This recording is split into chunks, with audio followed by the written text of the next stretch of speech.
तुझं काय एवढं प्रेम बाबा की तुझ्यामुळं मी लेकरांना माझ्या सोन्यासारख्या लेकरांना मुद्दाम रडवायला त्या लेकराला काय त्या भिंती आड जाऊन चिमटा घेतला होता काय मी मुद्दाम व्हिडिओमध्ये रडवायला. लेकरू कुठं होतं भिंतीच्या साईडला या ठिकाणी उभारलेलं या इथं असं ते लेकरू उभारलेलं होतं. मी घरात होतो तिथून त्याला चिमटा घेतला काय तुला दाखवण्यासाठी. लेकराला मुद्दाम रडवतोय म्हणून म्हणती सरळ सरळ. मला एक सांग मी माझे लेकर इकडं किती रडायले तरी तू काय येणार आहे का. आज कितीदा तर त्यानं आजारी पडले पण बरे झाले पण ते आमचं आम्ही मॅनेज करतोय ना. मग मला अशी काय गरज नाही पडली की तुला ते दाखवायला मुद्दाम चिमटा घेऊन रडवायला लेकराला. लेकरू कुठं उभारलेलं होतं लेकराच्या हातात पैसे होते त्यानं रुसून दुकानाला काय येत नाही म्हणून रडत होतं लेकरू. आणि सरळ म्हणती मुद्दाम लेकराला रडवतात कारण मी यावी तिनं इकडे यावं म्हणून मी तिला दाखवण्यासाठी लेकरांना मुद्दाम रडवतोय म्हणे. असं जर करायचं असलं असतं तर मी किती तर दिवस झाले लेकरांना व्हिडिओमध्ये दाखवत पण नाही. कधी तर त्रिशा आली तरच तिला दाखवतोय मी. नाहीतर तिनं ज्यावेळेस खेळत असते ना साईडला त्यावेळेस मी व्हिडिओ बनवतोय किंवा इथं दुसरीकडे जाऊन मी व्हिडिओ बनवत असतोय ते खेळत असतील तेव्हा. पण कधी त्यांचा ऊक केलेला आवाजसुद्धा मी कधी दाखवत नाही. तुझं एवढं जर प्रेम असलं असतं लेकरावरती तर तू अशी बोलली पण नसती त्यांना की तिकडं तुमची आई आहे तिकडं तुमचा बाप आहे तिकडं 10-10 करा ते असं तसं बोललं पण नसते. मला आज काय महिना 2 महिन्यापासून एवढं समजून आलं नाही का बाबा किती प्रेम आहे आणि काय आहे. त्यामुळं आज माझ्या लेकरानं बाबा त्या टोपल्यातले किती तर दिवसापूर्वीचे शिळे भाकरीचे तुकडे उचलून खाल्ले. इथंच त्या बाईचं कसलं प्रेम आहे माया आहे ते समजून आलं नाही का. मला ते कळतंयच की मग तिला दाखवण्यासाठी मी मुद्दाम रडवणार आहे का लेकराला.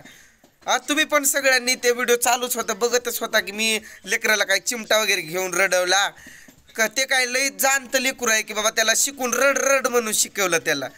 छोटंसं माझं कुठं 1.5 वर्षाचं लेकरू नाही ते त्याला मुद्दाम रडवायला मला तुझ्यासाठी त्याचे एवढे किमती अश्रू आहेत माझ्यासाठी मौल्यवान अश्रू आहेत ते तुझ्यासाठी वायपट घालवणं एवढा पागल नाही आहे मी. आणि राहिला प्रश्न माईताईंच्या कमेंटचा की दादा तू इथं चुकतोस त्या 3 लेकरांना तिच्याकडं नेऊन सोड बराबर कशी महिन्यानं येईल बघ. पण तिच्या कोणत्या भरोश्यावर सोडून नेऊन त्यांना तिकडं. ती जर 2 महिन्यापासून लेकरांचे साधा हाल विचारत नाही त्या बाईकडं माझ्या लेकरांना नेऊन कोणत्या भरोश्यावरती सोडू काय म्हणून सोडू. तिनं जर सरळ बाबा तिकडं काय करून टाकलं माझ्या लेकरांना तर मग काय मी मागटनं रडत बसण्यापेक्षा मला माझ्या जवळच असलेले बरे ते इकडं चटणी भाकर खाऊन का असं ना पण माझ्यासमोर सुखी आहेत बस मला एवढं बाकी काय नको. पण त्यानं दारात गेलेल्या लेकरांना त्यांचे घरचे म्हणतात निघा रे बापासोबत आलेल्या रस्त्यानं परत निघा. अशा लोकांकडं माझ्या लेकरांना कोणत्या आशेवरती सोडू कोणाच्या जीवावरती सोडू. खरं ते एवढे सायको आहेत ना ते लोक काहीतरी करून टाकतील एखाद्या वेळेस. मग काय मागटनं काय मी काय करणार आहे. त्यामुळं बाबा आपलं कसं तर त्यांना सांभाळय मी काय ना काय करून त्या उगच कशाला टेन्शन घ्यायचं पण नाही द्यायचं पण. आता कामाचं कसं आहे कामाचं तुम्हाला मी म्हटल्यासारखं सेम पहिलं पण म्हटलं आहे आता पण तेच म्हणतोय की कामाला मला काही जायला जमत नाही. लेकरं आहेत माझ्या जवळ 2 लेकरांना शाळेत पाठवावं लागते त्रिशाला घेऊन राहावं लागते आणि कामाला जायचं म्हटल्यावर त्रिशा तिथं किती रडणार किती माझ्या ते त्रास होणार.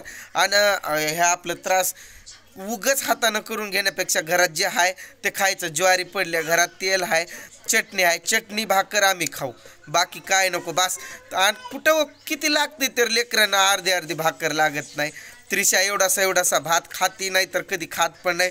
कुठं दुकानातलं चार हे चार आणि त्यावरतीच ती म्हणती मला भूक नाही म्हणून. आणि ती फक्त तिला एवढा नाद आहे पैसे घ्यायचं आणि दुकानाला पळायचं बाकी तिला काय नको. आता पण एवढं कालवा करतात बाप रे बाप. आता पण रोहन आणि आर्यनचे भांडणं सुरूच आहे. त्रिशा त्यांच्या मागं काटे घेऊन पळती. थोडासा वरण आणि भात बनवलाय आता खात नाहीत त्यांना किती खा म्हणून लय त्यांच्या मागं लागावं लागतंय. तुम्हाला तर माहीत आहे लहान लेकरांचं कसं असतंय त्यांना काय सरळ ते खात्यात का नाही. त्रिशाला अजून एक नवीन सवय लागली तिला मोबाईल चालू करून मग चारावं लागते. ते काय असतात चिवचिव चिमण्यान फिमण्यान तसलं ते मामाच्या गावाला जाऊया फिरूया मामाचं गावाला जाऊया ते फक्त गाण्यापुरतंच आहे बरं का. कोणता आजच्या जमान्यात कोणतं मामान फिमा कोण कोणाचं नसतंय, सगळे लोक स्वार्थी असतात. पर ते एक गाणं आहे, ते तसले गाणे बघत ती खाते पोटाला. बघा तुम्हाला दाखवू का त्रिशा काय करायली. त्रिशा इकडे ये पळ. चिवडा घेतलाय तिनं आता थोडंसं खायला. नाही लाडू घेतलेत आम्ही, थोडंसं दिवाळीत बनवलेलं होतं ना. बघा काय खाती ग त्रिशा तू. लाडू दाखव. मामाला म्हणावा ये लाडू खायला. दे की मामाला आत्याला लाडू दे की खायला.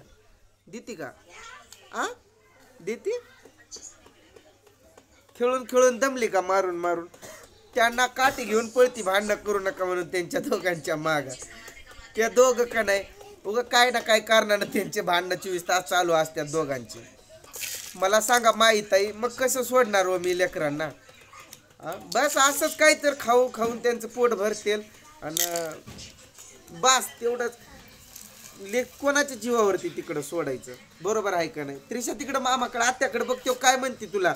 मम्मीकडे जाते का म्हणते. तुला मम्मीची गरज आहे नाही म्हणती. बघितलं ना ऐकू आलं ना तुम्हाला. लाडू खाती लाडू. अयो लाडू खाती माझी त्रिशा.